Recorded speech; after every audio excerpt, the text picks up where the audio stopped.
Bonjour et bienvenue à notre service virtuel ENC de l'Église Nouvelle Création. On espère que la semaine a été agréable. Aujourd'hui, on a une pensée du jour, bien sûr, pour nous tous. On a également quelques morceaux musicaux qu'on a préparés pour vous. Mais juste avant, on aimerait peut-être partager nos cœurs. On espère que vous allez bien. Je pense qu'on est déjà dans la 10e semaine du confinement. Et il est important de se garder dans un bien-être intérieur. C'est important de ne pas s'isoler malgré qu'on est en confinement, faire des marches s'il le faut, sortir un peu de sa coquille, essayer d'interagir tout en respectant la distanciation sociale, mais ça ne veut pas dire qu'on devient asocial ou bien pas social pantoute, comme on dit en québécois. Essayez de voir s'il y a possibilité d'entrer en contact avec des gens, échanger, même par téléphone ou par chat. Moi, je vous encourage, s'il est possible, même d'avoir une conversation verbale ou même visuelle. Si vous avez un Zoom ou un FaceTime ou quoi que ce soit comme technologie, comme ça, vous pouvez vous voir. C'est l'expérience qui nous rapproche le plus d'un tête-à-tête ou d'un face-à-face. On vous encourage à le faire. Si vous allez bien, assurez-vous que quelqu'un d'autre va bien aussi. S'il y a des gens que vous n'avez pas eu de nouvelles depuis un certain temps, pourquoi pas les appeler? Pourquoi pas entrer en contact avec eux, leur donner un appel. « Hey, comment ça va? Qu'est-ce qui se passe? Est-ce que tout va bien? Est-ce que tu as besoin de quoi que ce soit? » etc. Pour garder les gens qu'on connaît ou les gens qu'on aime, nos bien-aimés ou même des personnes, peut-être qu'on n'est pas si proche d'eux, mais qui ont quand même, d'après vous, besoin peut-être d'un encouragement, d'un appel. Ça va faire la différence à quelqu'un. Donc, on vous encourage à le faire. D'ailleurs, Pasteur Maggie a un petit segment qu'elle aimerait partager avec vous, une petite capsule là-dessus. D'ailleurs, pendant quelques minutes, on aimerait vous entretenir sur l'importance de protéger son bien-être intérieur, non seulement spirituellement parlant, mais émotionnellement et mentalement aussi. Et donc, à tout de suite pour la suite du programme, la suite du service virtuel, mais tout juste avant, Pasteur Maggie a un petit cœur à cœur avec vous. Que Dieu vous bénisse.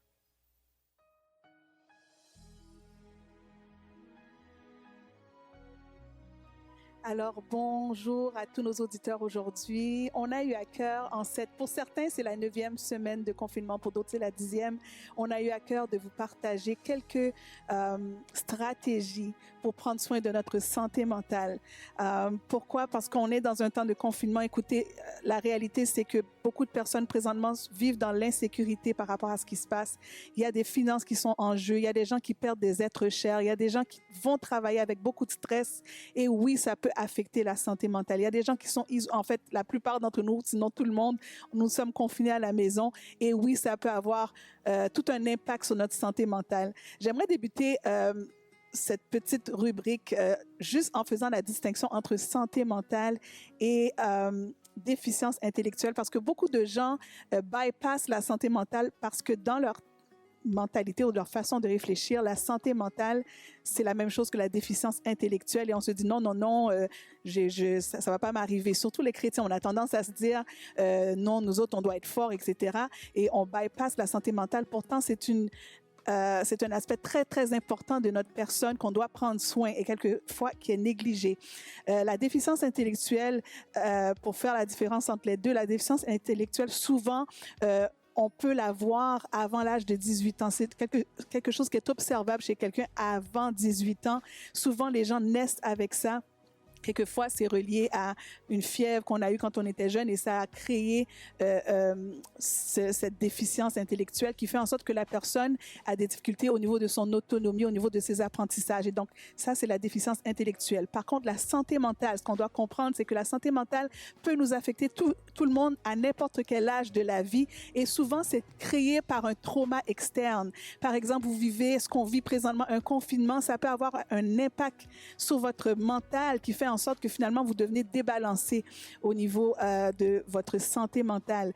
Ça peut être un divorce, ça peut être un être cher qu'on a perdu, ça peut être tellement de choses, mais cet impact-là peut avoir, cette situation traumatique, des fois ça peut être quelqu'un qui a été violé, cette situation traumatique peut avoir un impact au niveau de notre santé mentale. Et donc nous devons avoir une hygiène de la santé mentale qui est rigoureuse. Et donc aujourd'hui, comme chrétiens, on croit que c'est notre responsabilité aussi de prendre soin du peuple de Dieu dans ce sens. Et on a mis sur pied quelques points pour vous aider à faire cette hygiène mentale pendant le confinement. La première chose que j'aimerais vous dire de faire, peuple de Dieu, c'est de vous rappeler qui est en contrôle de la situation. La Bible dit, où était Dieu lors du déluge? L'Éternel est sur son trône et il règne éternellement. Et donc, n'oublions pas qui est en contrôle aujourd'hui. Ce n'est pas les hommes. Ils ne peuvent pas. La Bible dit qu'on ne peut même pas changer un cheveu sur notre tête si le Seigneur ne le permet. Il connaît même les cheveux qui sont tombés.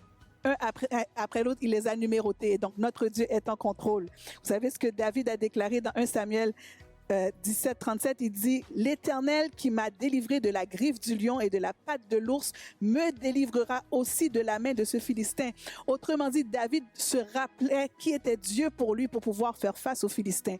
Nous devons nous rappeler qui est Dieu pour nous dans ce temps d'épreuve pour pouvoir faire face aux situations difficiles. Et donc ça, c'est mon premier point pour notre hygiène mentale aujourd'hui. Rappelons-nous qui est en contrôle. La deuxième chose, acceptez votre douleur. Beaucoup de gens ont tendance à vouloir être forts et de ne pas exprimer ce qu'ils vivent. C'est important d'exprimer ce qu'on vit. Oui, c'est difficile, disons-le, c'est difficile. N'essayons pas de faire comme si on est tellement fort qu'on ne peut pas exprimer ce qu'on est en train de vivre. Et ça fait partie d'une hygiène mentale d'être capable de dire ce qu'on vit à l'intérieur. Et donc, très, très important, exprimez votre douleur, laissez-la sortir parce que c'est la première étape vers la guérison. La Bible dit « Confessez vos péchés les uns aux autres afin que vous soyez guéris » dans Jacques 5, 16. Et donc, il y a une dimension de guérison qui est reliée à la confession, qui est reliée à l'extériorisation de qu'est-ce qu'on vit à l'intérieur. La troisième chose que j'ai pour vous comme conseil, bien sûr, c'est prier. Prier, prier. Prier seul, prier avec la famille, prier avec un partenaire de prière, mais prier. Si vous n'êtes pas capable de dire un mot, allez chercher un partenaire qui va vous soutenir dans la prière, mais exprimons au Seigneur ce qu'on a besoin d'exprimer au Seigneur. Et pendant qu'on le fait, vous allez voir qu'il y a des poids qui vont quitter vos vies. Et donc, la prière n'est pas une option. La prière n'est pas optionnelle. La prière devrait être notre premier réflexe aujourd'hui dans ce temps d'épreuve. Et rappelons-nous pendant qu'on prie qu'il n'y a rien dans ce monde qui va nous séparer de l'amour de Jésus-Christ. Il n'y a rien, peu importe. La Bible dit dans Romains 8, 38, 39, « Car j'ai l'assurance que ni la mort, ni la vie, ni les anges, ni les dominations, ni les choses présentes, ni les choses à venir, ni les puissances, ni la hauteur, ni la profondeur, ni aucune autre créature ne pourra nous séparer de l'amour de Dieu manifesté en Jésus-Christ notre Seigneur. » Et donc, il n'y a rien sur cette terre, les tremblements de terre, la terre qui s'ébranle, qui peut nous séparer de l'amour de Dieu qu'il a pour nous. Et je crois que ça devrait être rassurant pour quelqu'un qui m'écoute aujourd'hui de savoir que l'amour de Dieu ne pourra pas s'éloigner de toi. Amen. Le quatrième point que j'ai pour vous, c'est respecter les routines. Il y a des gens qui m'écoutent aujourd'hui. Vous aviez une routine avant le confinement et c'est très, très difficile de casser cette routine-là. Puis ça peut amener un choc émotionnel à un tel point que ça vous affecte au niveau mental. Et donc, respectez vos routines. Si vous aviez l'habitude de vous lever à 7 heures du matin, continuez à le faire. Gardez le plus de routines possible pour pouvoir maintenir cette hygiène mentale. Aussi, l'autre chose que j'ai pour vous, point 5, contrôlez vos pensées. Vous avez le contrôle sur qu'est-ce qui rentre.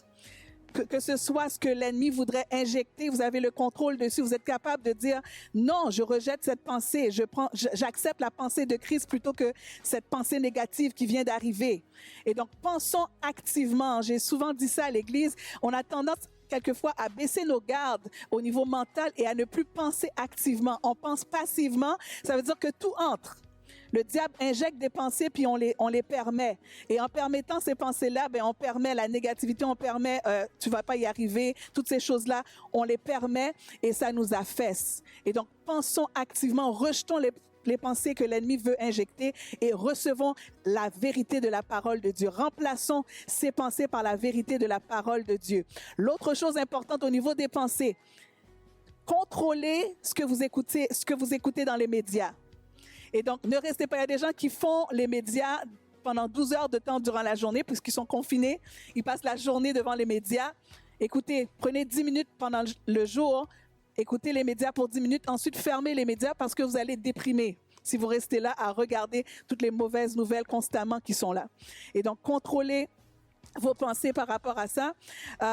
L'autre chose, faites ce que vous pouvez et pas ce que vous ne pouvez pas.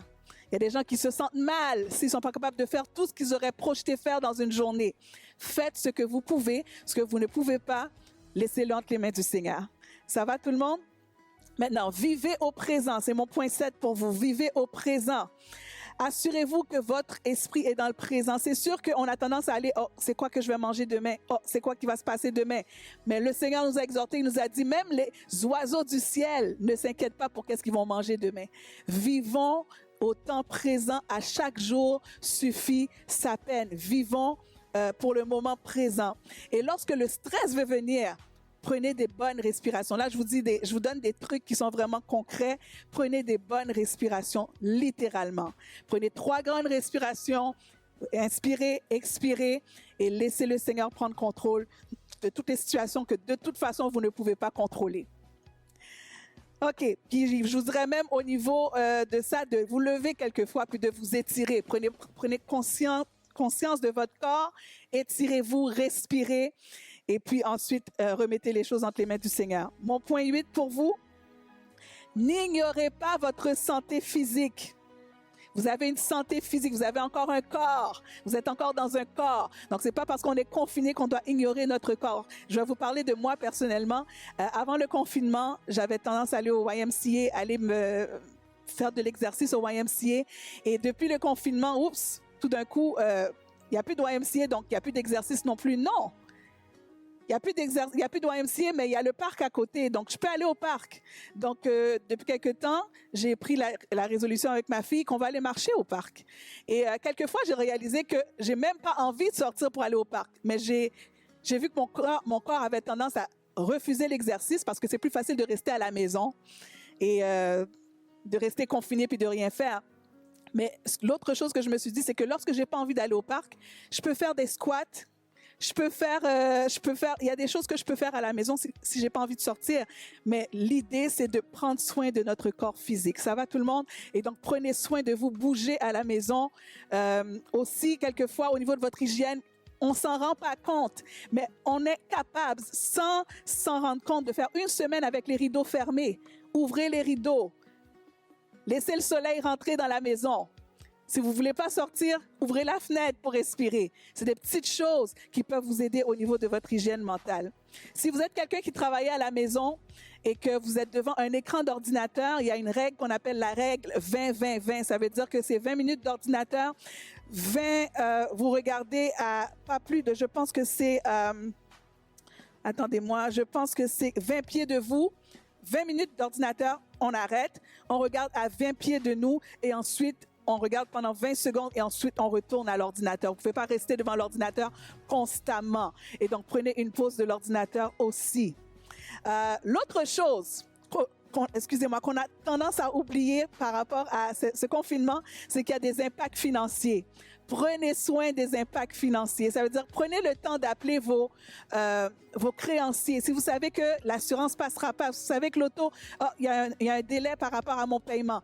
Appelez, prenez le temps pour que votre quiétude d'esprit au niveau financier puisse entrer, pour que vous puissiez avoir une quiétude d'esprit dans le fond au niveau financier. Et donc, prenez soin de ces choses-là.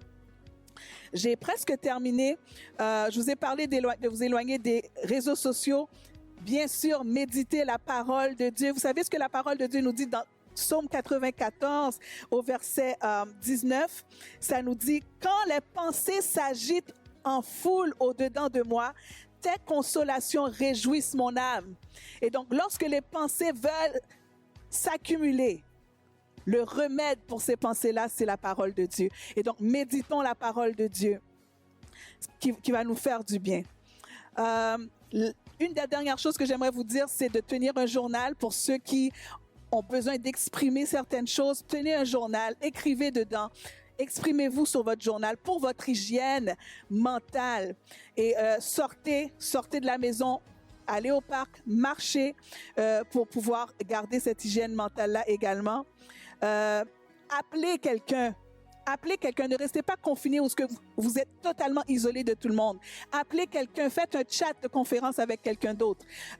Et si vous êtes bien, gloire à Dieu, mais pensez à aller voir. Est-ce qu'il y a quelqu'un autour de moi qui a besoin d'aide? Trouvez des moyens de servir les autres autour de vous. C'est très, très, très important. Et je pense que c'était pas mal tout.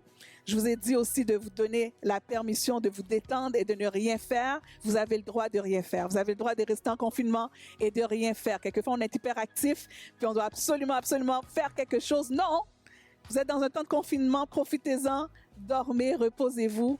Et la dernière chose que j'ai envie de vous dire, c'est Philippiens 4, verset 7 qui dit « Et la paix de Dieu, qui surpasse toute intelligence, gardera vos cœurs et vos pensées en Jésus-Christ. » Que le Seigneur vous bénisse. Donc, on espère que vous avez apprécié le segment capsule de Pasteur Magui. On a vraiment à cœur le bien-être de chacun ici dans cette communauté, dans la ville de Montréal, dans la province du Québec certainement, dans tout le beau pays du Canada ou même le pays où ce que vous vous trouvez en ce moment, écoutant cette diffusion. C'est important pour moi de retourner sur un point, je vais l'exprimer en 2 versets. 1 Jean 4, 1, la Bible déclare, « Bien-aimés, n'ajoutez pas foi à tout esprit, mais éprouvez les esprits pour savoir s'ils sont de Dieu, car plusieurs faux prophètes sont venus dans le monde. » Jean 16, 13 nous dit ceci, « Quand le consolateur sera venu, l'esprit de vérité, il vous conduira dans toute la vérité. » Il vous conduira dans toute la vérité. Car il ne parlera pas de lui-même, mais il dira tout ce qu'il aura entendu et il vous annoncera les choses à venir. Il vous annoncera les choses à venir. Je lis ces 2 textes dans l'idée suivante. Il est important de faire attention au type d'information qu'on reçoit. Pas seulement dans le cadre spirituel, mais dans le cadre de l'information en tant que telle, qu'on peut recevoir, même de la part des médias. Il est important de ne pas simplement écouter ou entendre, mais écouter attentivement. Et pas simplement écouter ou entendre avec nos capacités physiques et intellectuelles, mais je vous invite aussi à écouter avec ta capacité ou notre capacité spirituelle, qu'on ait un discernement. Ne pas ajouter foi à tout ce qu'on dit. Parce que bien souvent, le mal-être vient de là aussi. L'information n'est pas filtrée, on l'accepte telle qu'elle est donnée et la panique nous saisit. La peur nous saisit. Présentement, il y a une atmosphère de peur. Il y a une atmosphère de panique qui prend place et elle est contagieuse. On doit se tenir compte de ça. Il est important de savoir ce qui se passe sans se livrer à la peur et à la panique. Et pour pouvoir le faire, il faut faire attention à la façon qu'on interprète ou qu'on reçoit les nouvelles, la façon que c'est communiqué. D'ailleurs, j'aimerais vous inviter à demander à l'Esprit de Dieu de vous assister lorsque vous faites les nouvelles. Et d'ailleurs, j'aimerais laisser un conseil. Prenez le temps d'écouter des nouvelles de sources indépendantes, c'est-à-dire des nouvelles qui ne sont pas nécessairement les grandes nouvelles qu'on connaît dans nos pays, mais il y a des journalistes indépendants, il y a des sources de nouvelles indépendantes qui ne sont pas payées par l'État, ni subventionnées par des grandes corporations avec des intérêts financiers, mais qui sont des journalistes qui veulent vraiment donner à la population les faits, pour que la population décide elle-même quoi faire des faits et interpréter les faits à sa façon. Donc, ce qu'on a besoin, c'est de s'informer et d'arrêter qu'on nous informe. Ça, c'est très important. Donc, s'informer et être informé par quelqu'un, c'est 2 choses différentes. Donc, c'est le temps d'arrêter de manger de la nourriture qui est déjà mastiquée pour nous. Mastique, trouve ta nourriture toi-même, mastique et digère-la toi-même. En d'autres termes, cherche, fais des recherches, trouve l'information, cherche la vérité et tu la trouveras. Quiconque cherche, trouve. Que Dieu vous bénisse.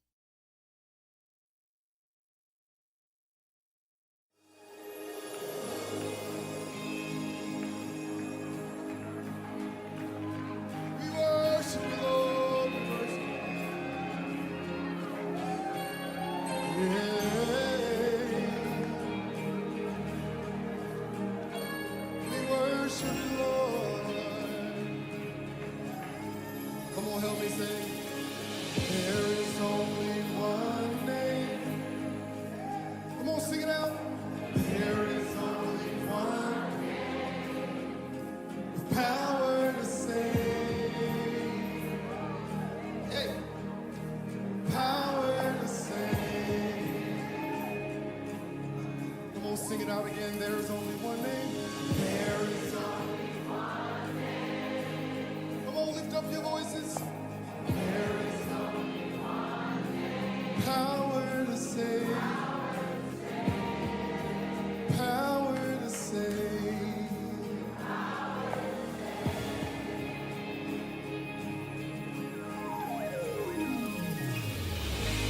Sing our God, He's champion. He reigns forevermore. Hey, forevermore. Come on, sing it out. Say our God, He's champion. He reigns forevermore. Forevermore.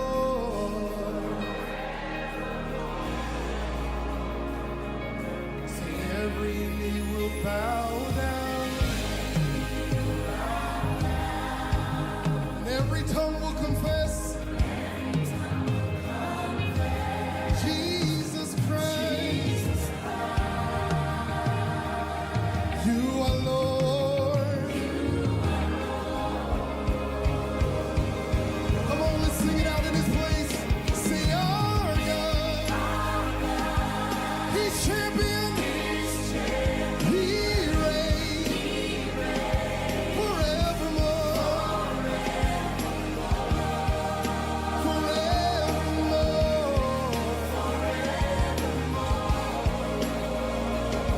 Come on, lift up your hands in this place. Say our God, He's champion. He reigns forevermore. Forevermore.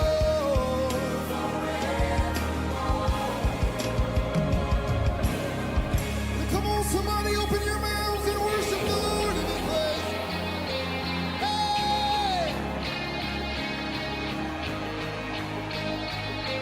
Hallelujah! God, you reign. Hey! Hallelujah! Come on, help me sing. Hey. Atmosphere shift now. Chains be broken. Break now. Say, holy, come down. Say, heaven open. Heaven open. Say, atmosphere shift now. Chains break down. Say, Holy Spirit, come down. Hey! The atmosphere shift now. Say, break down. Say, Holy Spirit, come down. Hey! Say, atmosphere shift now. Say, break down. Holy Spirit, come down.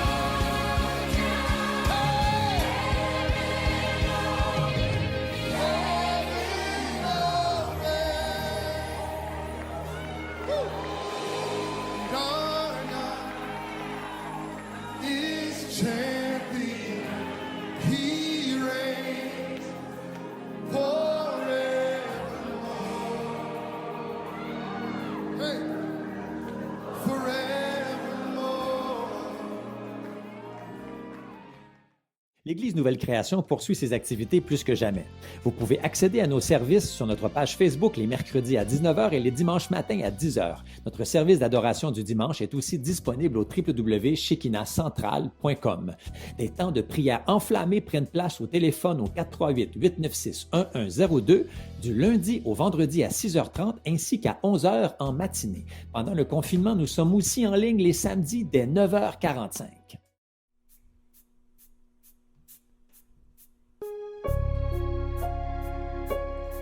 Jérémie 29, verset 11.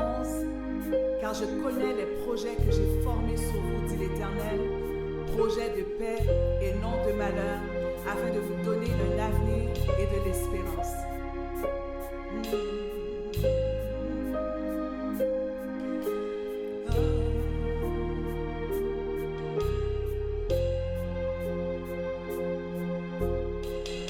J'entends souvent dire que rien de bon ne sortira de ma vie.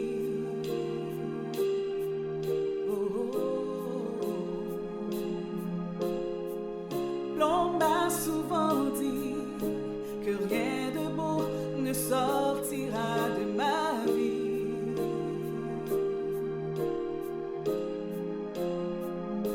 Mais quand Christ bâtit ma vie et quand lui je me confie, tout devient possible. Mais tant que Christ bâtit ma vie et quand lui je me confie, tout devient possible. Il accomplira une belle œuvre dans ma vie. Il accomplira une belle œuvre dans ma vie. Christ accomplira une belle œuvre dans ma vie. Christ accomplira une belle œuvre dans ma vie. Matthieu 7, versets 24-25. C'est pourquoi quiconque entend ces paroles que je dis et les met en pratique sera semblable à un homme prudent qui a bâti sa maison sur le roc. La pluie est tombée, les torrents sont venus, les vents ont soufflé et se sont jetés contre cette maison. Elle n'est point tombée parce qu'elle était fondée sur le roc. Alléluia. J'entends souvent dire que rien de bon ne sortira de ma vie. Oh, oh, oh. L'on m'a souvent dit que rien de beau ne sortira de ma vie. Oh, oh, oh. Tant que Christ bâtit ma vie et quand lui je me confie, tout devient possible. Oh, tant que Christ bâtit ma vie et quand lui je me confie, tout devient possible.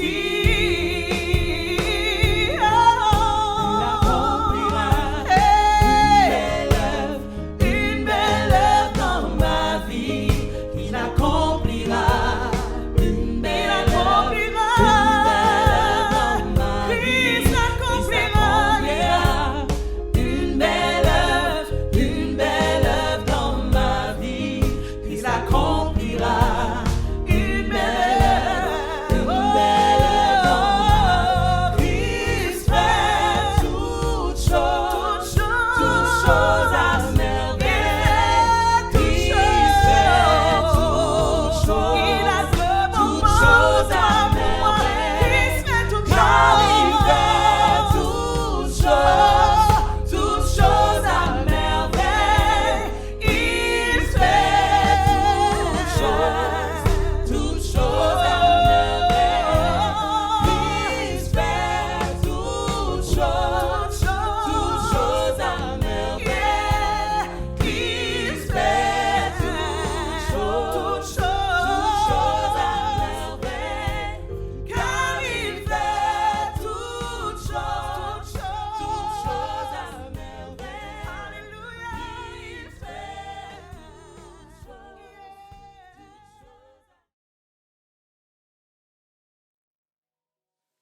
Bonjour et bienvenue à notre message ou notre pensée du jour pour aujourd'hui. On est tellement content que vous puissiez nous recevoir dans votre demeure ou chez vous. Aujourd'hui, on a un thème un peu différent et pour être franc avec vous, ce n'est pas un thème que je pensais que j'allais aborder d'aussitôt, mais je me suis senti inspiré dans ce sens aujourd'hui, et le titre de la pensée du jour aujourd'hui, c'est « L'atmosphère change tout ». Ensemble avec moi, dites « L'atmosphère change tout ». Encore une fois, l'atmosphère change absolument tout. On va lire un texte de l'Écriture qui va nous servir de base pour la pensée du jour qu'on aimerait partager ensemble avec vous, tiré d'Éphésiens 4, 20 à 24. Éphésiens 4, 20 à 24. Ça dit, mais vous, ce n'est pas ainsi que vous avez appris Christ. Si du moins vous l'avez entendu et si conformément à la vérité qui est en Jésus, c'est en lui que vous avez été instruits à vous dépouiller, eu égard à votre vie passée, du vieil homme, dites du vieil homme, encore une fois, dites du vieil homme qui se corrompt par des convoitises trompeuses, à être renouvelé dans l'esprit de votre intelligence et à revêtir l'homme nouveau, dites l'homme nouveau ou la nature neuve, dites la nouvelle humanité, créée selon Dieu, dans une justice et une sainteté que produit la vérité. Il y a probablement des gens qui m'écoutent aujourd'hui, soit parce qu'ils ont déjà une foi en Dieu, mais ils veulent se débarrasser d'anciens réflexes, ils veulent se libérer d'une ancienne nature, de certaines faiblesses, peut-être des dépendances, des comportements honteux qu'ils ont honte de parler ou d'en parler. Aujourd'hui, j'ai une bonne nouvelle pour toi. Il y a possibilité de voir un changement radical dans qui tu es, pour le mieux, pour le mieux.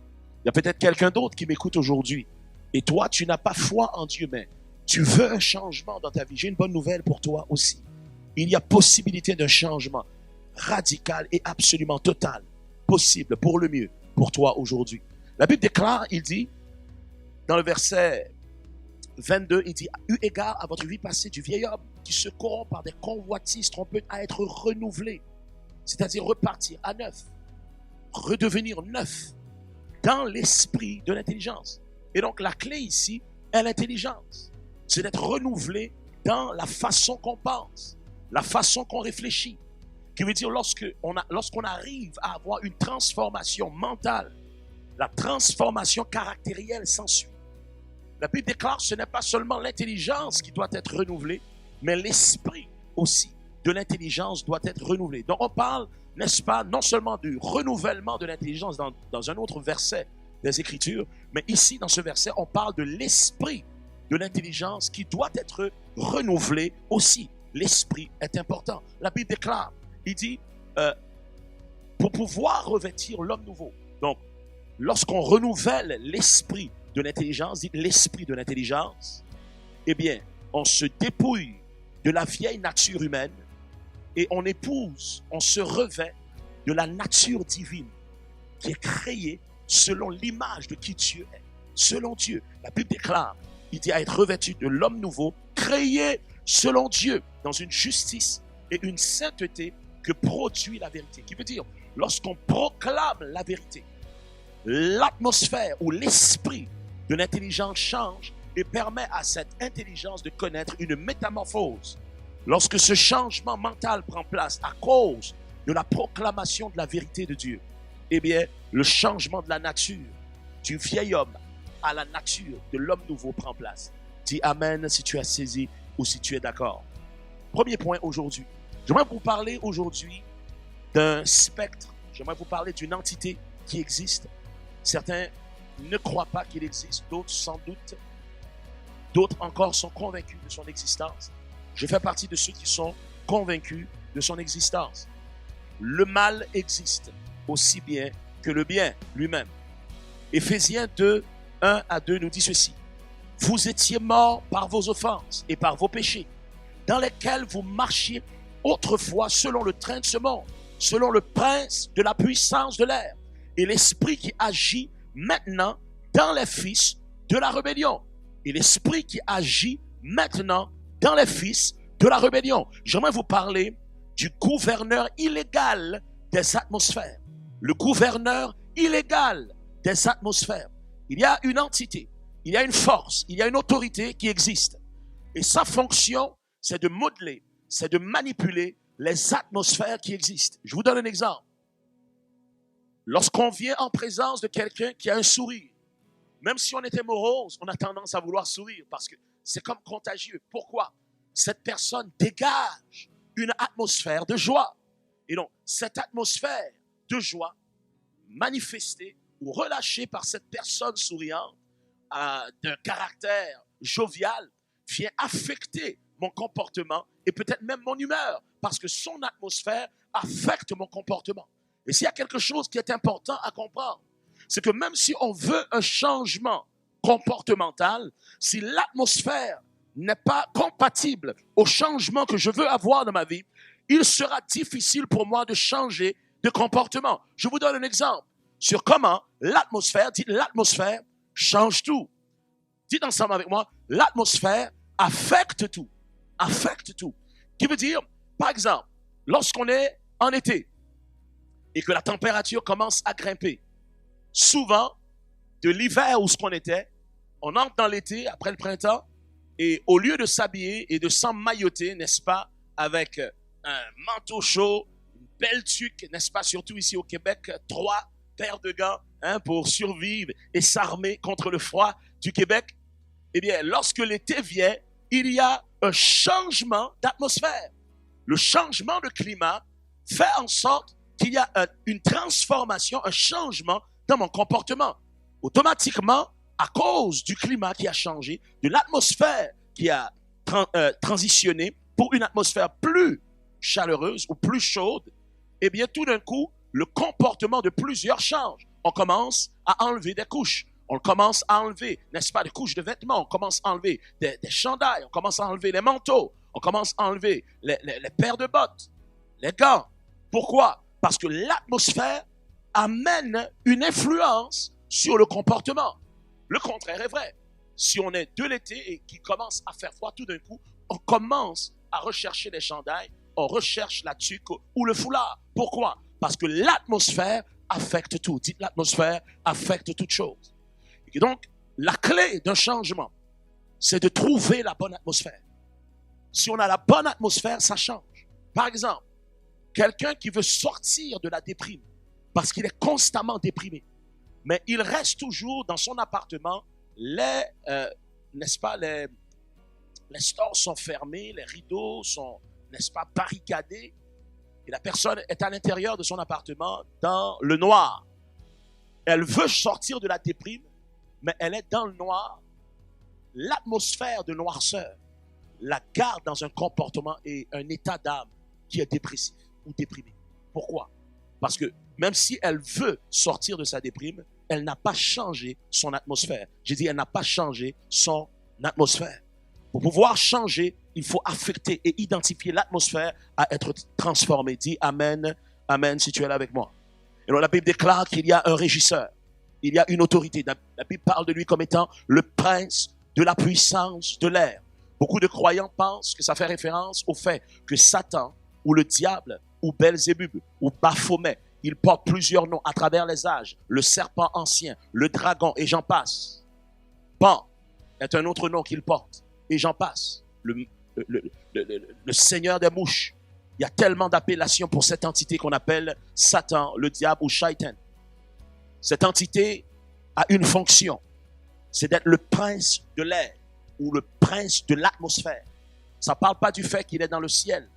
Ça parle surtout du fait qu'il est là pour affecter l'atmosphère des pensées de l'humanité. Il est là pour affecter l'atmosphère dans la façon qu'on pense ou l'atmosphère dans laquelle on réfléchit ou on fonctionne. La Bible déclare que cet esprit qui n'est pas nécessairement dans le ciel par rapport à ce texte-ci, mais qui est le prince de l'atmosphère. Où est-il logé? Où fonctionne-t-il? Où agit-il? Il agit dans les fils de la rébellion. Il est à l'intérieur des fils de la rébellion. Il n'est pas suspendu dans les nuages. Il est prince de l'air. Il régit, manipule et influence l'atmosphère dans laquelle l'homme réfléchit. Qui veut dire quelqu'un qui n'est jamais violent et qui n'a jamais été agressif de sa vie peut se retrouver un jour à avoir des réactions agressives ou violentes seulement parce que l'atmosphère dans laquelle cette personne commence à réfléchir a commencé à changer pour une atmosphère de violence. Et donc, La Bible déclare ici dans Éphésiens 6, 12, il dit, car nous n'avons pas à lutter contre la chair et le sang, mais contre les dominations, contre les autorités, contre les princes de ce monde de ténèbres, contre les esprits méchants dans les lieux célestes. Ici en français, ça l'a traduit dans les lieux célestes du grec. Mais en réalité, ça parle des lieux élevés, des lieux élevés, des lieux hauts en autorité. Donc la Bible nous fait comprendre que nous ne luttons pas contre la chair et le sang vraiment. Nous ne luttons pas contre des êtres humains. Souvent, lorsqu'on a un problème avec l'employé ou qu'on a un problème dans une relation quelconque, souvent, on ignore la dimension de l'atmosphère spirituelle derrière la situation qu'on vit. Et on essaie de régler le problème et on n'arrive pas à bout. L'autre n'arrive pas à bout. Les deux sont voulants, mais le problème demeure. Pourquoi? Parce qu'on n'a pas mis le doigt sur l'atmosphère. Il y a une atmosphère de division qui est là, mais on ignore que la chose est spirituelle. Donc, on essaye de régler un problème d'atmosphère spirituelle avec le raisonnement humain ou avec la capacité de l'homme. Et on n'arrive à rien. La Bible déclare, car nous n'avons pas à lutter contre la chair et le sang, mais contre les dominations, contre les autorités, contre les princes de ce monde de ténèbres et les esprits méchants dans les lieux élevés. Voilà pourquoi nous avons besoin de prier pour nos gouvernements. Voilà pourquoi nous avons besoin de prier pour nos maires. Voilà pourquoi que nous avons besoin de prier pour nos ministres, nos gouverneurs. Parce que si nous ne prions pas pour nos ministres, nos gouverneurs, nos premiers ministres, nos présidents, l'esprit du mal peut emmener des atmosphères dans lesquelles ces personnes réfléchissent et prennent des décisions qui sont à l'encontre du peuple. Voilà pourquoi qu'on doit prier que l'atmosphère de Dieu soit leur atmosphère, qu'une atmosphère de lumière soit leur atmosphère, qu'une atmosphère de paix soit leur atmosphère, qu'une atmosphère de sagesse soit leur atmosphère pour qu'ils puissent diriger, gouverner et emmener le peuple à bon port. À bon port. Marc 5, 12, 13 nous dit ceci. Et les démons le prièrent en parlant d'Yahshua, Jésus. Envoie-nous dans ces pourceaux, afin que nous entrions en eux. Il leur permit, et les esprits impurs sortirent, entrèrent dans les pourceaux, et le troupeau se précipita des pentes escarpées dans la mer. Il y en avait environ 2000, et ils se noyèrent dans la mer. Jésus rencontre un homme qui est animé d'une atmosphère, une atmosphère des ténèbres. En fait, des esprits, des intelligences invisibles agissaient en lui. La Bible déclare que dans cette interlocution avec ces esprits du nom de Légion, les démons vont dire à Christ, permets-nous de nous échapper de cet homme, mais en entrant dans les pourceaux. Et il y a une raison à cela. J'aimerais vous dire ceci. Nous, comme êtres humains, nous sommes supérieurs aux esprits. Je répète, les êtres humains sont supérieurs aux démons, sont supérieurs aux anges, sont supérieurs aux esprits. La Bible déclare qu'il a mis même les anges à notre service. La Bible déclare encore, lequel des anges a-t-il dit, assieds-toi à ma droite jusqu'à ce que je fasse de tes ennemis ton marchepied. Du fait que nous sommes dans une position assise qui est supérieure à celle des anges. La Bible déclare, c'est avec mystère et émerveillement que les anges voient et observent l'œuvre de la grâce qui est miraculeuse et mystérieuse que Christ a opérée pour le pardon de l'humanité à la croix dans la vie des êtres humains. Qui veut dire en réalité, l'homme est supérieur aux esprits. Pourquoi? Parce que l'homme et la femme, l'être humain, ont quelque chose que les esprits n'auront jamais. Ils ont ce qu'on appelle non seulement l'esprit humain. Donc l'homme et la femme, l'être humain, est une entité spirituelle. Dis ensemble avec moi, je suis d'abord un esprit. Oh, je t'ai pas entendu. Déclare-le à haute voix, là où tu es. Dis ensemble avec moi, je suis un esprit d'abord. Mon identité est spirituelle. Déclare avec moi, je suis un esprit. Je possède une âme dans mon corps. Encore une fois, dis, je suis un esprit ayant une âme dans mon corps. Mon identité n'est pas corporelle. Mon identité n'est pas émotionnelle au niveau de l'âme. Mon identité et ton identité est d'abord l'esprit humain qui t'habite. La Bible déclare que le ruach, qui est le souffle de Dieu, le souffle de vie, vient à l'intérieur de tout être humain le jour de la conception. Voilà pourquoi l'avortement est un meurtre. L'avortement est un meurtre. Pourquoi? Parce que nous sommes tous créés à l'image de Dieu. Et l'Esprit de Dieu est l'empreinte de son image à l'intérieur de ce fœtus. Nous sommes supérieurs aux esprits impurs parce qu'ils n'ont pas de corps, mais nous sommes des esprits possédant un corps. Qui veut dire dans ce monde matériel, dans ce monde physique, dans ce monde 3D, les esprits sont limités dans leur action sur terre. Ils ont besoin d'emprunter des corps humains ou même animaliers, comme on vient de voir, pour pouvoir interagir dans ce monde. Pour que des esprits, et pour ceux-mêmes qui ont déjà pratiqué les arts occultes, tout dépendant le niveau où ce que vous êtes arrivé, vous corroborez avec moi qu'il y a des esprits qui sont capables de se donner une forme physique, mais ils ne sont pas capables de maintenir cette forme très longtemps. Ça prend beaucoup d'énergie pour pouvoir se matérialiser dans cette dimension qu'on appelle le monde physique. La Bible déclare que nous n'avons pas à lutter contre la chair et le sang. Donc ça veut dire qu'ils vont agir à travers la chair et le sang, mais on doit faire attention de comprendre que devant nous, même si la chair et le sang est là, il y a des dominations, des autorités, des princes et même des esprits méchants dans les lieux élevés, derrière ces personnes qui sont en interaction avec nous dans un problème ou une situation, un conflit donné.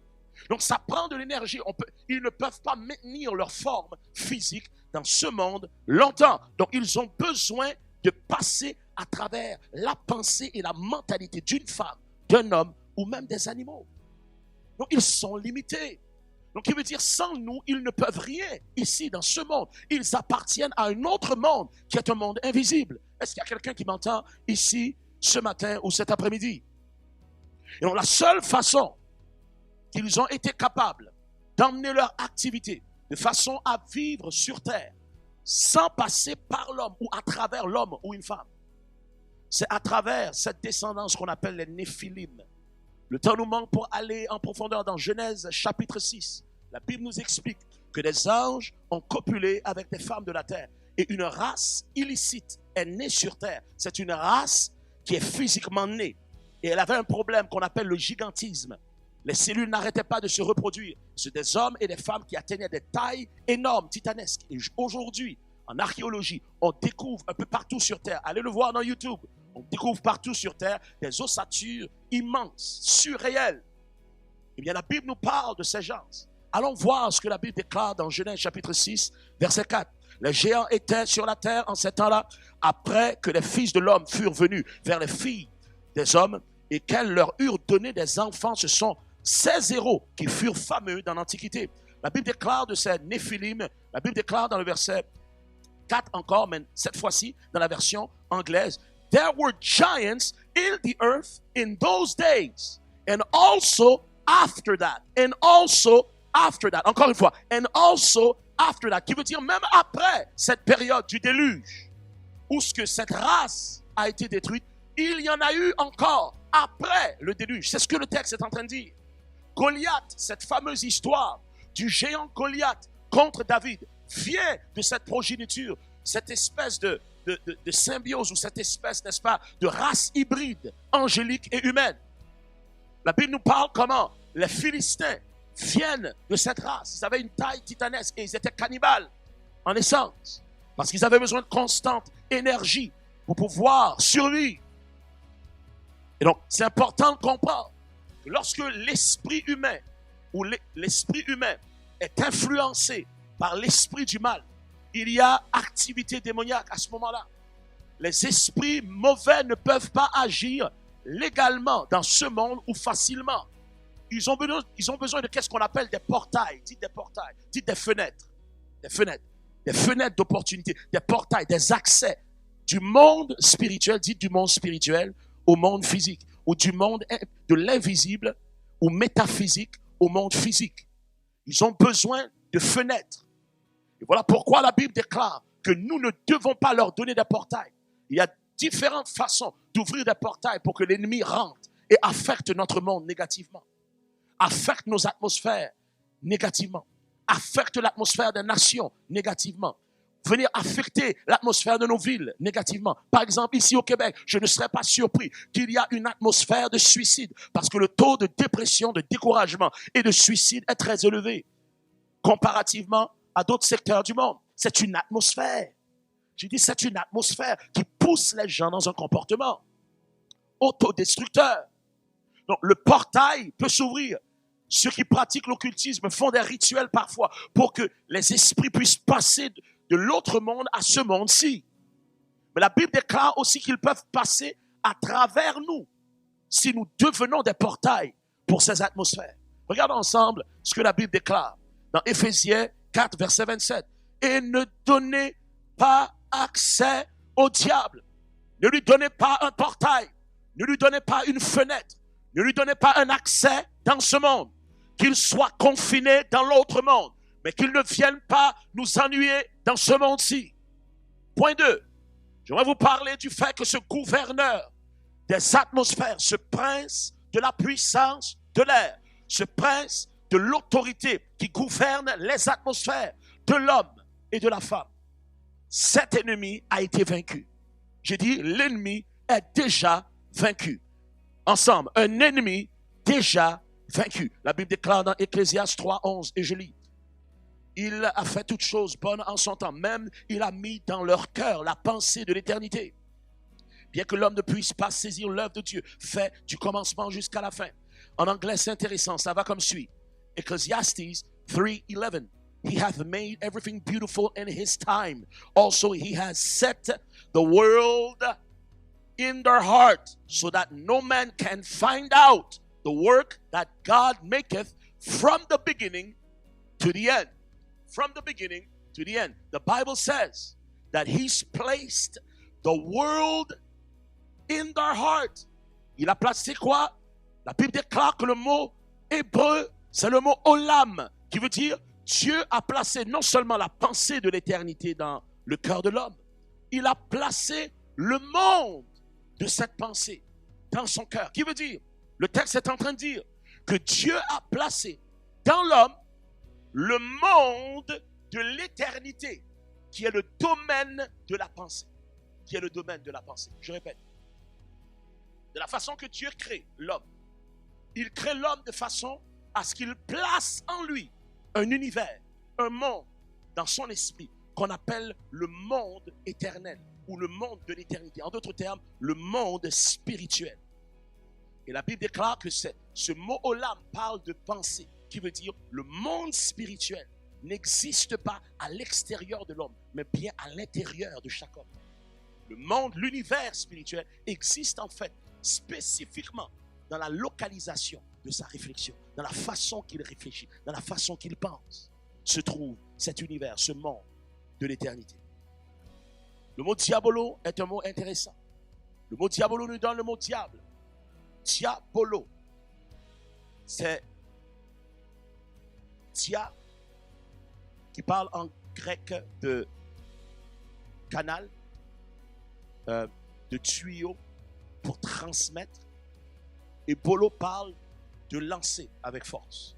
En d'autres termes, diabolo parle d'un canal qui sert à transmettre avec force des pensées.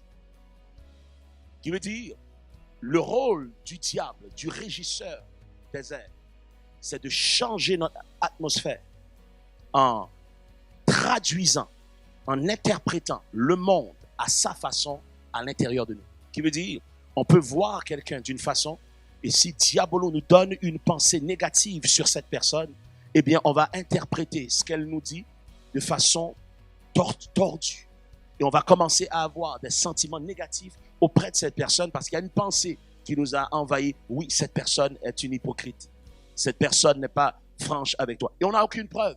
Mais Diabolo fait son travail au niveau des pensées parce qu'il est un canal qui filtre tout ce qu'on voit, tout ce qu'on entend, afin de nous faire sentir d'une façon pour un comportement bien précis et recherché. Est-ce qu'il y a quelqu'un qui m'entend aujourd'hui? La Bible déclare dans Jacques 3,15, cette sagesse n'est point celle qui vient d'en haut, mais elle est terrestre, charnelle et diabolique. Qui veut dire même la sagesse de l'homme, même la sagesse de la terre, la sagesse de l'être humain, qui n'est pas une sagesse divine, inspirée par l'Esprit Saint.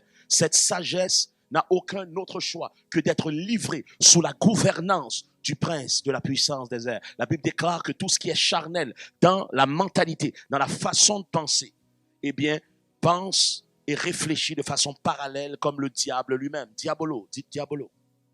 Matthieu 16, 23 nous dit ceci. Mais Jésus se retournant dit à Pierre, arrière de moi, Satan. Tu mets en scandale car tes pensées ne sont pas les pensées de Dieu, mais celles des hommes. Pierre, le grand apôtre, a été influencé par une atmosphère de mensonge. Et pendant qu'il parlait à Jésus, son maître et son enseignant, pour corriger Jésus dans, n'est-ce pas, son enseignement, parce qu'il commence maintenant à lui-même recevoir des révélations du Saint-Esprit. Et donc, il se sent, n'est-ce pas, en tant qu'étudiant plus grand maintenant que son professeur. Il commence à l'interpeller et commence à le corriger devant les autres. Jésus voit que Pierre est dans sa mentalité humaine, mais que Pierre pense qu'il parle sous l'onction du Saint-Esprit ou sous l'influence ou l'atmosphère du ciel. Et Jésus dit non, Pierrot, tu n'es pas du tout sous l'onction de l'Esprit. Arrière de moi, Satan. Pourquoi? Parce que tes pensées ne sont pas celles de Dieu, mais elles sont celles des hommes. Et puisqu'elles sont celles des hommes, elles sont parallèles à celles de Satan lui-même. Arrière de moi, Satan. Il était sous une influence, une atmosphère de l'ennemi, une atmosphère de ténèbres. Est-ce que vous êtes là avec moi? Parce que tout ce qui est charnel est diabolique. Ultimement. La Bible déclare quelque chose d'intéressant par contre. La Bible déclare dans Colossiens 1, verset 16, car en lui ont été créées toutes les choses qui sont dans les cieux, sur la terre, les visibles, les invisibles, trône, dignité, domination, autorité.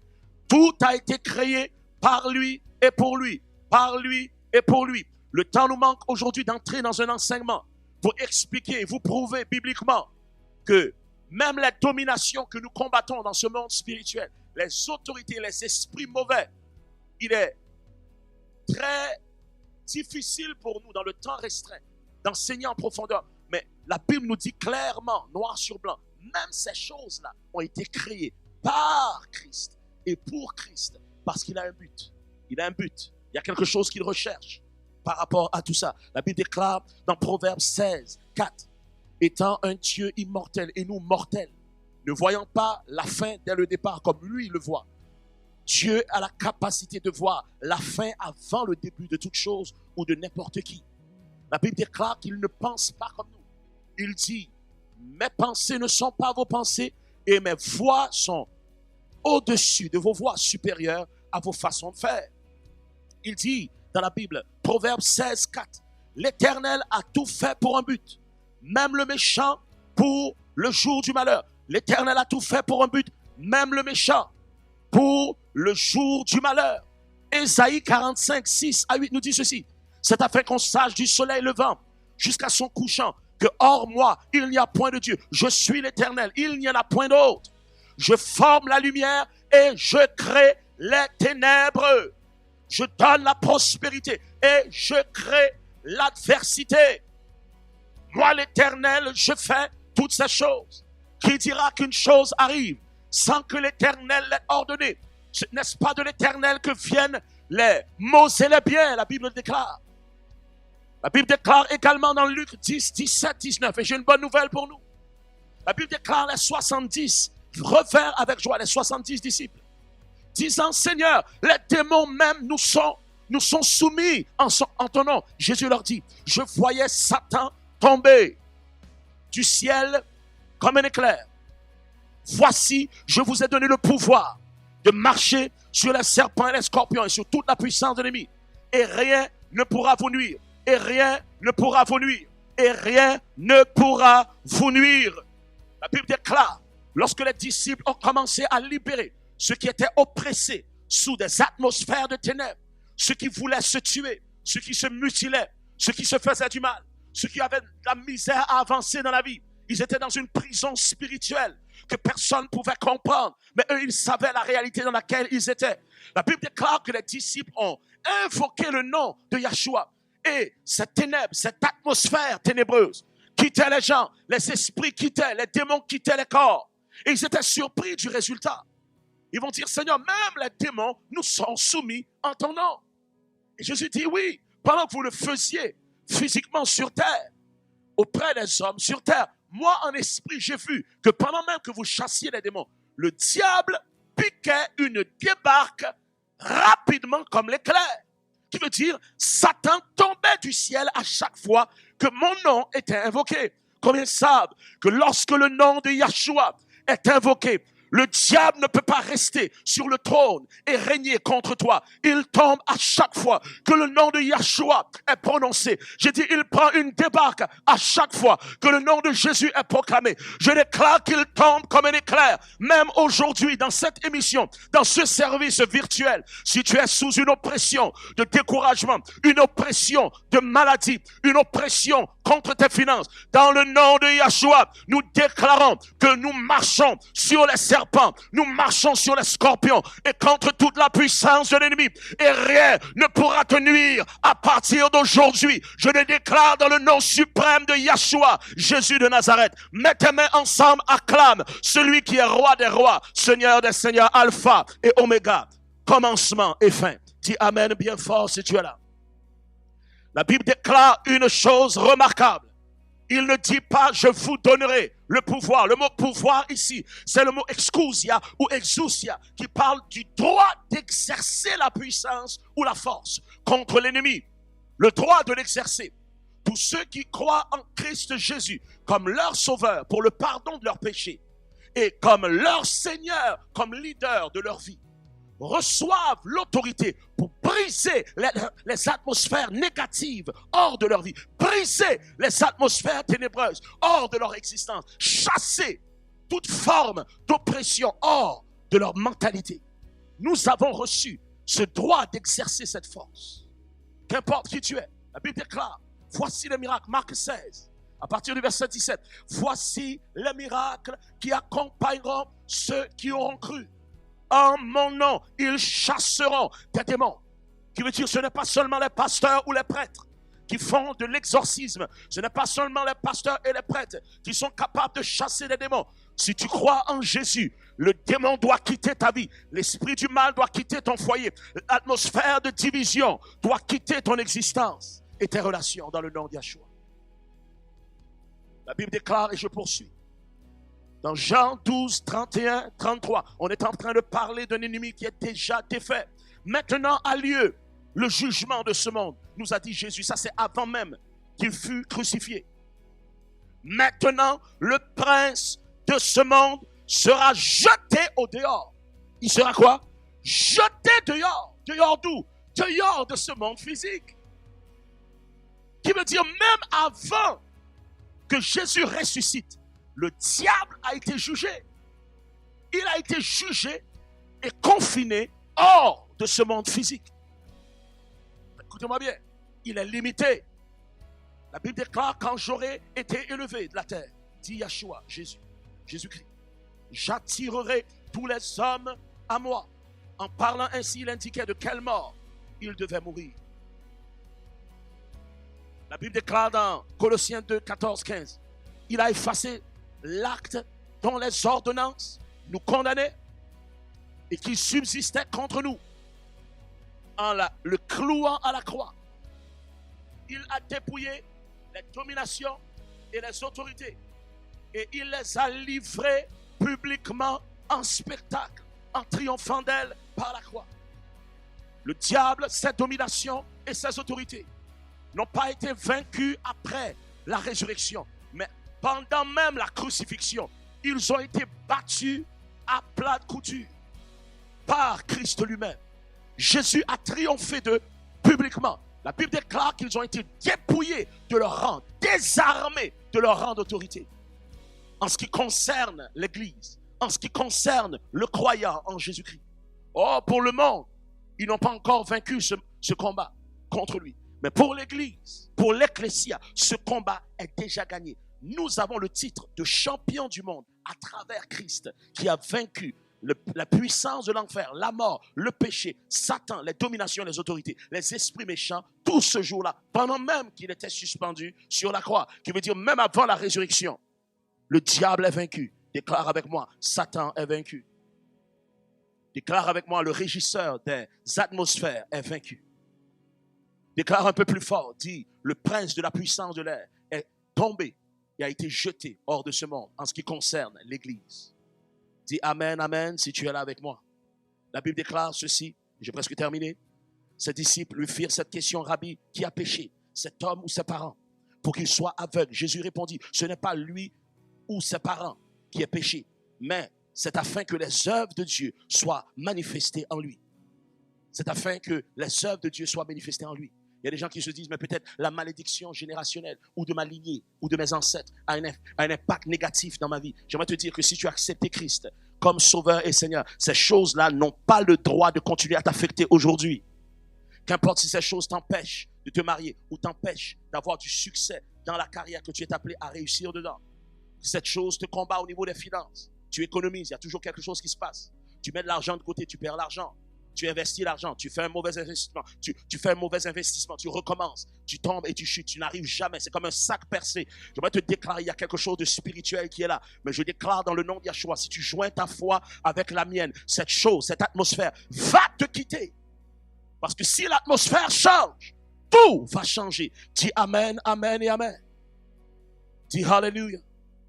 La Bible déclare dans Jérémie 31, 29, en ces jours-là, on ne dira plus, les pères ont mangé des raisins verts et les dents des enfants en ont été agacées. Qui veut dire, cette réalité, cette loi spirituelle, ou qu'est-ce que les parents font de mal, dégage une atmosphère négative sur les enfants et les enfants de leurs enfants. Il dit, ce dicton ne sera plus vrai parce qu'il y a un événement qu'on appelle la croix qui va prendre place à travers Jésus.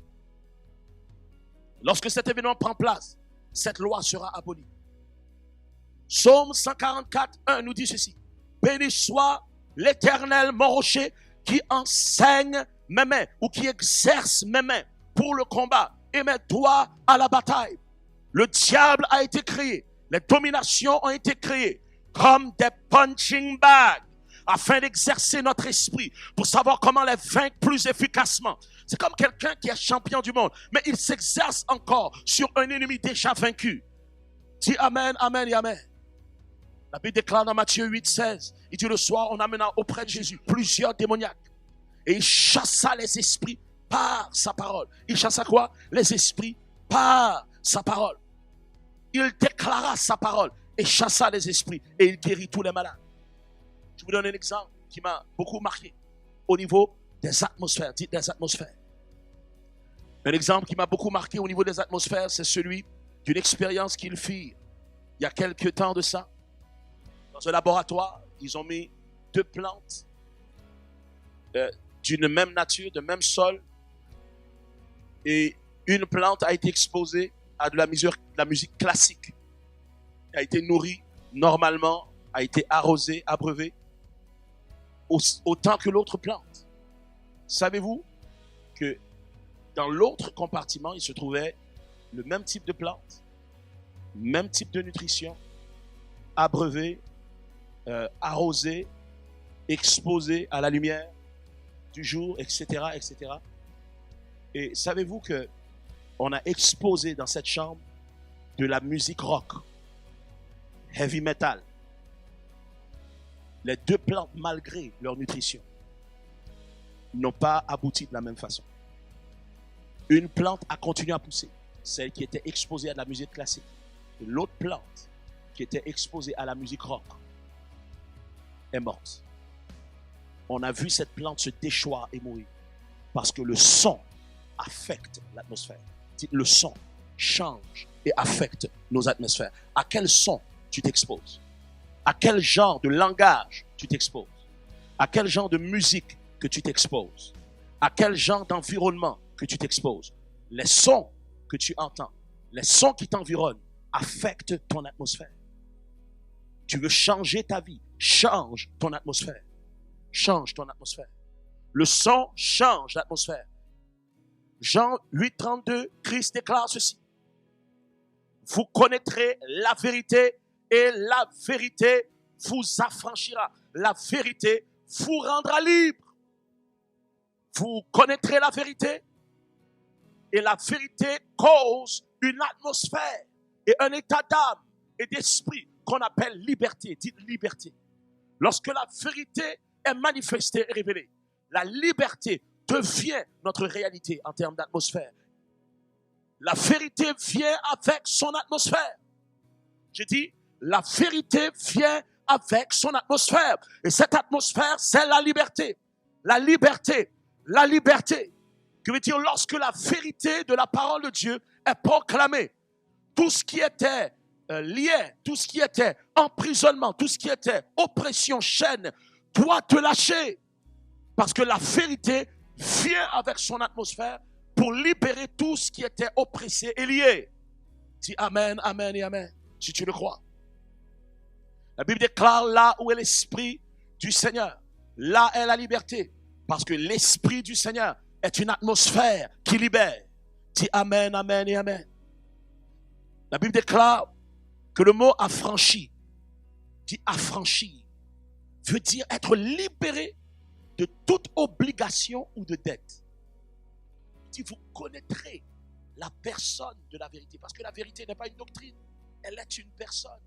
Son nom est Jésus-Christ. Son nom est Yahshua HaMashiach. Il dit, je suis la vérité.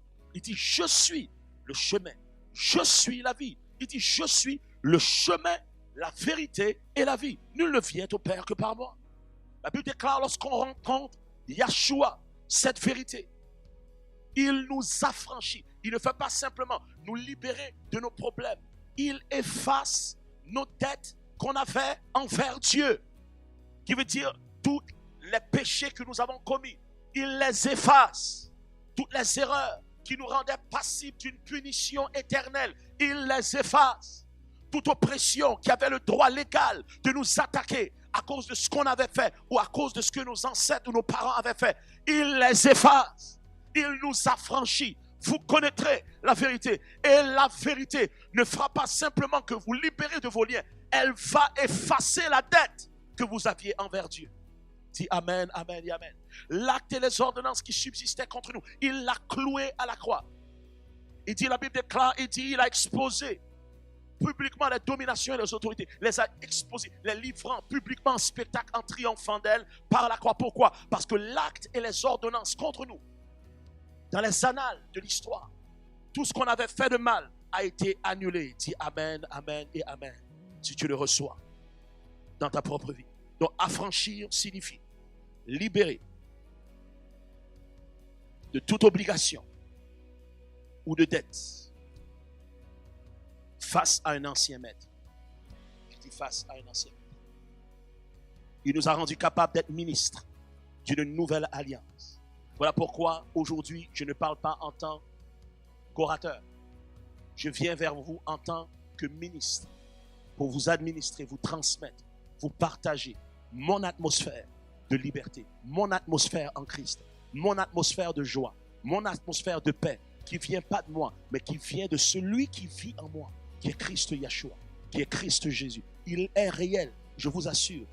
Un jour, je donnerai mon témoignage sur ce service virtuel et vous verrez qu'il est impossible pour moi de douter de l'existence du diable, mais encore moins de l'existence de Dieu lui-même, le régisseur réel et ultime de l'atmosphère de l'univers. Dis amen, amen et amen. La Bible déclare la lettre tue, mais c'est l'esprit qui vivifie. Aujourd'hui, il y a plusieurs personnes qui ont réussi à tromper les gens et même pousser les gens à se suicider ou à perdre leur foyer ou à détruire leur relation avec leurs amis ou leurs parents à cause d'une secte. Pourquoi? Ils ont utilisé la Bible pour détruire, pour manipuler. Le diable lui-même connaît la Bible mieux que toi et moi aussi. Ce qui est important, ce n'est pas juste la Bible ou les versets, mais c'est l'atmosphère des lettres, l'esprit de la Bible. Dans quel esprit qu'on prêche la Bible? Est-ce qu'on prêche la parole pour se faire connaître? Est-ce qu'on prêche la parole pour se faire aimer? Est-ce qu'on prêche la parole de Dieu pour faire de l'argent? Est-ce qu'on prêche la parole de Dieu réellement pour bénir le peuple, pour convier et transmettre les vertus libératrices du Seigneur à quelqu'un qui écoute? Est-ce qu'on est vraiment dans l'esprit de la grâce lorsqu'on prêche la parole ou dans un esprit de condamnation? Est-ce qu'on est réellement dans un esprit de l'amour de Dieu ou est-ce qu'on est dans un esprit d'oppression et de disqualification? L'esprit dans lequel on prêche ou on communique ou on témoigne de Christ est très important, est aussi important que les Écritures elles-mêmes. La Bible déclare la lettre tue, mais c'est l'esprit qui vivifie. L'esprit derrière les lettres qui emmène la vie à ceux qui écoutent, cette vie spirituelle. La Bible déclare, or, le Seigneur c'est l'esprit, là où est l'esprit du Seigneur, là est la liberté. de Corinthiens 3, 17. Romains 8, 37 nous dit ceci. Mais dans toutes ces choses, nous sommes plus que vainqueurs par celui qui nous a aimés, par celui qui nous a aimés. Si tu as reçu quelque chose aujourd'hui, si tu as saisi quelque chose, j'aimerais t'inviter à faire cette prière pour que l'atmosphère, là où tu es, change à partir de ce moment présent. J'aimerais que tu fasses cette prière. Peut-être tu te dis, mais je ne crois pas en Dieu. Ce n'est pas grave, il croit en toi. Il croit en toi. J'aimerais que tu pries avec moi. Donne-lui une chance. Tu n'as rien à perdre, tu as tout à gagner. Tu n'as rien à perdre, tout à gagner. Donne une chance à Dieu. Et si jamais il existait, et si jamais il avait orchestré que tu écoutes cette émission aujourd'hui, ce service virtuel aujourd'hui, et que ce n'était pas un hasard que tu entends parler de l'atmosphère, change tout, ou l'atmosphère qui change tout. Aujourd'hui, l'Esprit de Dieu veut transformer ton atmosphère d'échec en atmosphère de victoire intérieure qui va se manifester dans tous les domaines de ta vie. J'aimerais t'inviter à faire cette prière si tu désires changer l'atmosphère pour une atmosphère céleste, une atmosphère bénie, une atmosphère de paix, de shalom, une atmosphère de joie dans ta vie aujourd'hui. Est-ce que tu voudrais faire cette prière avec moi? Pourquoi ne pas faire cette prière aujourd'hui? Pourquoi ne pas essayer? Essaye Jésus. J'ai dit essaye-le. Essaye Yahshua. Donne-lui une chance aujourd'hui.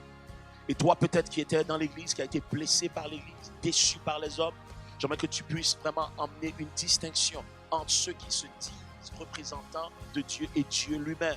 Ne jette pas le bébé avec l'eau. Jette l'eau sale, mais ne jette pas le bébé. Ne jette pas Dieu parce que tu as été déçu par des hommes ou des femmes de Dieu.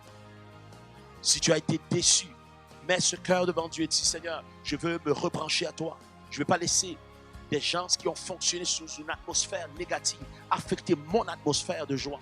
À partir d'aujourd'hui, je veux rebrancher mon âme. Je veux reconnecter avec toi en esprit. Je veux que mon atmosphère change, que mon atmosphère devienne, ton atmosphère devienne l'atmosphère de ta gloire, de ta présence et de ta puissance. Si c'est toi, prie avec moi en ce moment. Père, dans le nom de Yahshua, dans le nom de Jésus, je mets ma vie devant toi. Je désire un changement. Je désire une transformation intérieure. Je désire un rebranchement, une connexion. Je sens la mort dans l'âme. Je sens le désert à l'intérieur de mes pensées, à l'intérieur de mes émotions. J'ai besoin, Seigneur, d'un changement total. Remplis-moi de ta présence. Je te demande pardon pour mes péchés.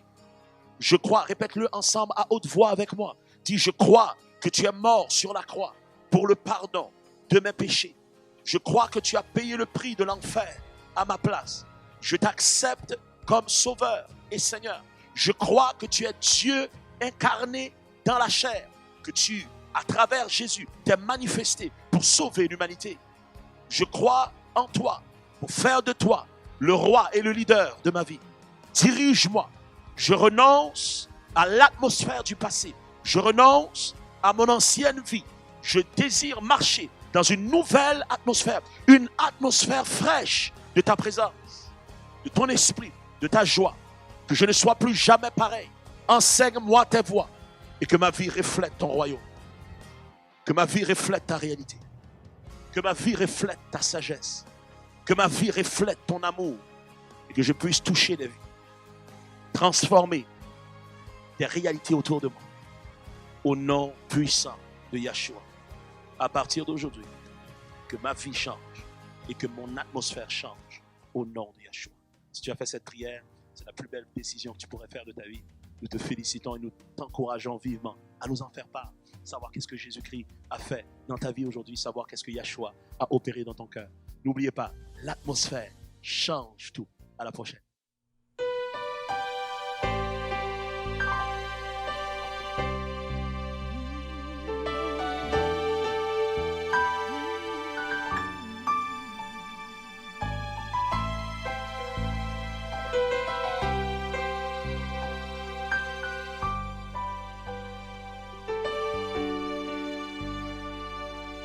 Il n'y a qu'un seul nom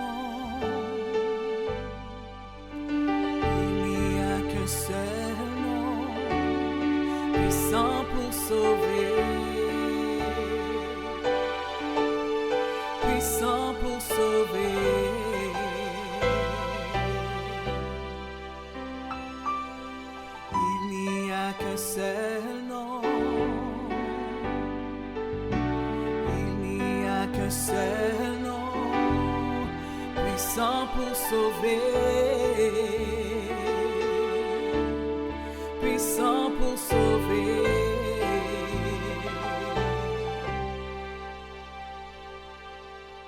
Et mon Dieu est champion, il règne à tout jamais, à tout jamais.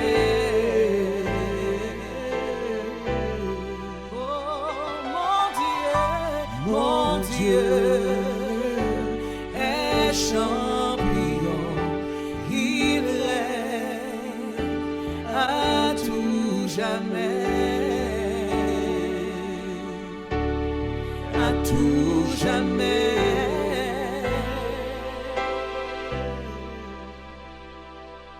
There is only one name. Oh, There is only one name with power to save, with power to save.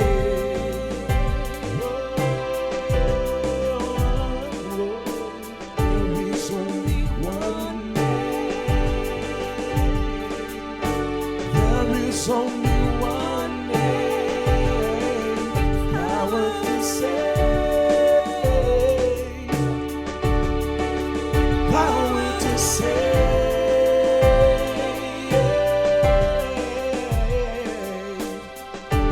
My God is champion, He reigns forevermore.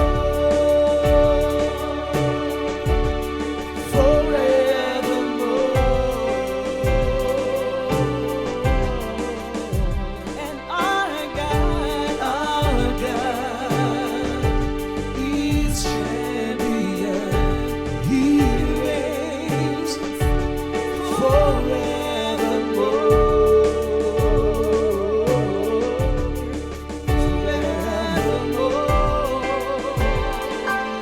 Tout genou fléchira, tout genou fléchira,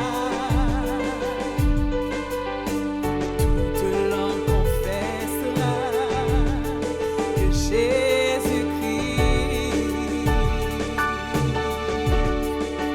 est Seigneur. Oh oui, tout genou fléchira, toute langue confessera que Jésus-Christ est Seigneur. Oh mon Dieu est champion, il règne à tout jamais, à tout jamais, à tout jamais. Oh mon Dieu est champion, il règne à tout jamais,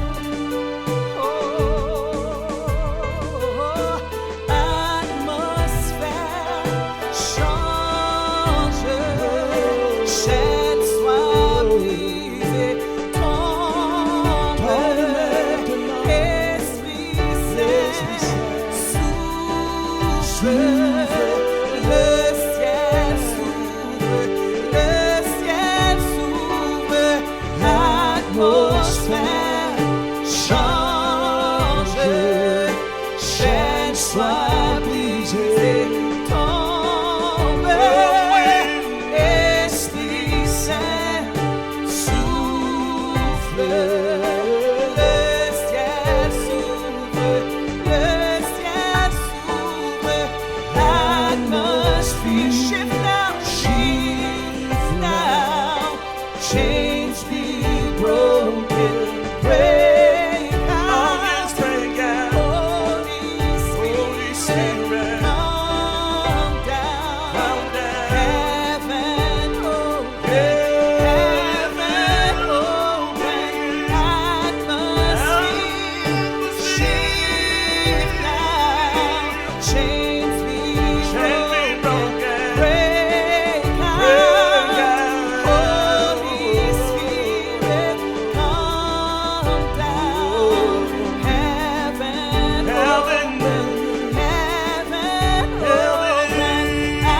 change, chaîne soit brisée, tombe, Esprit Saint, Esprit Saint,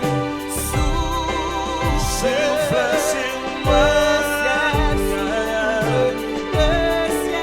chant de l'été, atmosphère, oh oui, atmosphère, chaîne soit brisée. Oui, tombe maintenant, souffle l'Esprit Saint.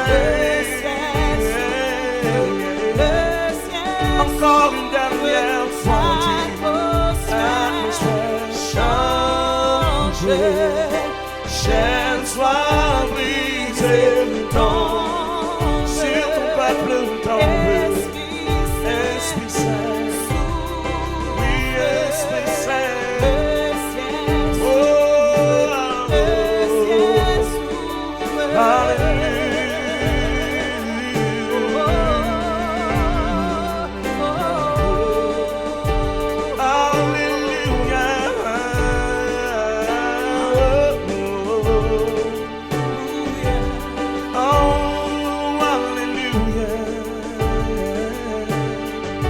Seigneur, nous déclarons ton atmosphère. Change maintenant dans le nom de Yeshua, dans le nom le plus élevé, le nom le plus glorieux, le nom le plus puissant. Nous déclarons pour que quelqu'un ici, Seigneur, sur cette ligne, quelqu'un, Seigneur Dieu de gloire, pendant même ce service, ou cette diffusion éternelle, que son atmosphère change. Par ta parole, que son atmosphère change. Par ta vérité, que ton atmosphère change. Par ta présence, que ta gloire remplisse cette personne. Oh, que toute atmosphère de peur sorte. Que toute atmosphère d'oppression quitte. Que toute atmosphère de dépression soit cassée. Nous voulons prier, Seigneur, pour une jeune fille. Depuis l'âge de 9 ans, tu as été traumatisée. Nous prions pour une Maria dans le nom de Yahweh. Sois restaurée de tout abus mental et sexuel. Nous prions pour ta guérison. La guérison de l'âme, la guérison de l'âme. Par son esprit, là où tu te tiens, laisse l'esprit du Seigneur te toucher. Laisse son amour te toucher. Laisse sa paix te toucher. Oh, il chante ton atmosphère de mort pour une atmosphère de vie. Ton atmosphère de dépression pour une atmosphère de joie. Ton atmosphère de noirceur pour une atmosphère de lumière. Nous déclarons dans le nom de Yahweh que tous ceux qui sont malades soient guéris dans le nom de Yeshua. Nous déclarons que tous ceux qui sont liés par des forces des ténèbres soient libérés. Libérés, libérés, libérés maintenant dans le nom de Yeshua. Que ton esprit souffle un vent de liberté, souffle un vent de transformation, souffle un vent de changement dans le nom de Yahweh. Qu'il y ait des miracles qui éclatent dans chaque vie par ton atmosphère, l'atmosphère du ciel sur la terre. L'atmosphère,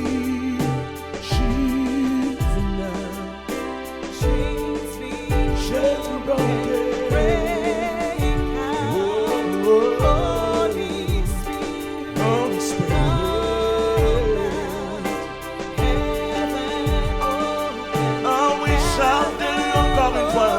Atmosphère, atmosphère dit change, chaîne soit brisée, tombe vers souffle sur moi. Le ciel s'ouvre, le ciel s'ouvre.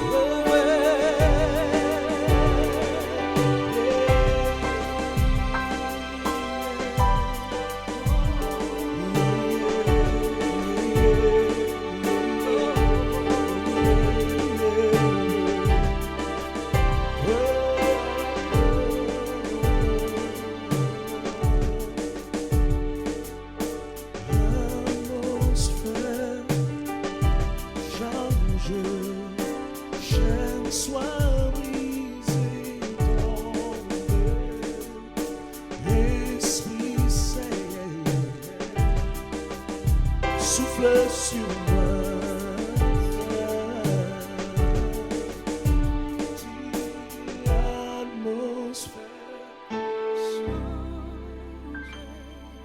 Chaîne soit brisée, tombe, Esprit Saint. Voici maintenant venue une merveilleuse opportunité d'étendre notre adoration à Dieu, non seulement en parole, mais aussi en action. Pour lui apporter une offrande qui vient du cœur, nous n'avons qu'à choisir la méthode qui nous convient le mieux en se rendant sur le site internet au www.shekinahcentral.com/don. Nous sommes donc librement invités à adorer notre Dieu à travers nos dîmes et nos offrandes. Tous les dons provenant du cœur sont agréés devant Dieu, selon qu'il est écrit « Ce n'est pas que je recherche les dons, mais je recherche le fruit qui abonde pour votre compte. » Philippiens 4:17. En toute chose, demeurons dans la paix du Seigneur. Que Dieu vous bénisse. Eh bien, c'est déjà tout pour notre service virtuel ENC de l'Église Nouvelle Création. On espère que vous avez apprécié et que ça a su être une bénédiction pour vous ou une source de bien-être pour chacun d'entre vous. On a hâte de vous avoir des nôtres encore une fois pour un autre segment de ce service virtuel. Vous savez, tout ce qu'on met sur pied, on le met sur pied en prière pour votre bénédiction. On prie réellement que le Seigneur a su vous rejoindre dans vos maisons aujourd'hui. Donc, si vous avez été touchés, si vous avez été rejoints, si vous avez été guéris dans vos corps, n'oubliez pas de témoigner. C'est important de témoigner. Il y a une grâce spéciale pour ceux qui témoignent. Et donc, témoignez de ce que le Seigneur fait et Dieu fera de plus grandes choses la prochaine fois. Et donc, vous pouvez le faire au www.shekinahcentral.com ou tout simplement où ce que vous êtes présentement sur votre écran. Dans les commentaires, vous pouvez mettre des commentaires qui vont nous permettre de savoir ce que le Seigneur est en train de faire au milieu de nous et de bénir l'autre personne à côté de vous également. Et donc, que le Seigneur vous bénisse. Passez une bonne semaine. À la prochaine.